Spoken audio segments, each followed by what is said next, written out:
Bonjour, nous voilà pour une deuxième vidéo travaux. Et on va changer un peu le format, on change de sens, mais les travaux sont toujours les mêmes, on reste sur les murs d'enceinte. Les travaux durs, perdurent, donc là ça va presque faire 3 mois qu'on a pu commencer.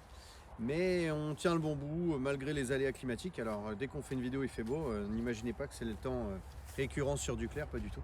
En tout cas si vous regardez par ici, vous pouvez voir la partie finalisée sur la gauche donc par les couvreurs qui interviennent juste après nous. Et puis sur la droite, la zone qui est encore en cours, donc une première partie où les chevrons sont terminés. Puis entre deux, la partie très compliquée, le mur qui remonte. Alors on va aller voir un peu plus près.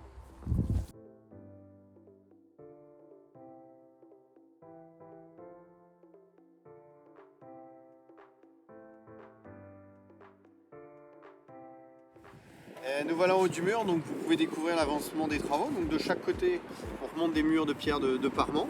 C'est vrai que la partie ici était en meilleur état que de l'autre côté et on était descendu sur plus d'1 mètre.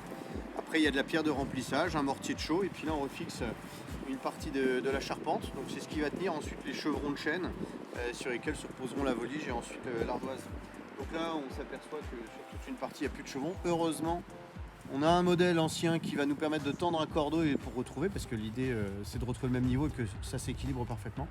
Et en prenant de la hauteur, c'est là où on retrouve les derniers exemplaires des fameux os de mouton dont on a pu un peu parler précédemment. Ces os qui étaient fixés donc dans les maçonneries qui permettaient d'accrocher les pommiers et les poiriers en espalier. C'est un peu macabre, mais voilà, donc il y a eu un sacré nombre de moutons qui ont permis de décorer, parce que bon ça décore en partie, mais surtout c'est ça, c'est utile pour fixer les branches des pommiers et des poiriers contre les murs. Voilà, donc une fois qu'on aura terminé la partie maçonnerie, les chevrons vont être placés dans la foulée, donc je pense que d'ici 2-3 jours ça devrait être quasiment terminé. Et après le couvreur directement intervient derrière nous en fixant les voliges puis les ardeuses. Voilà, donc on espère que d'ici quelques jours le chantier va être enfin terminé après quelques semaines de boulot.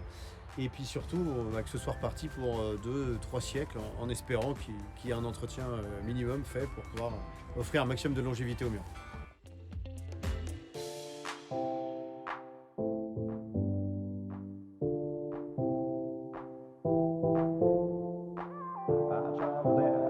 To the place I fell in love. I took your hand, my heartbeat started rising. I traveled there, looking around for you.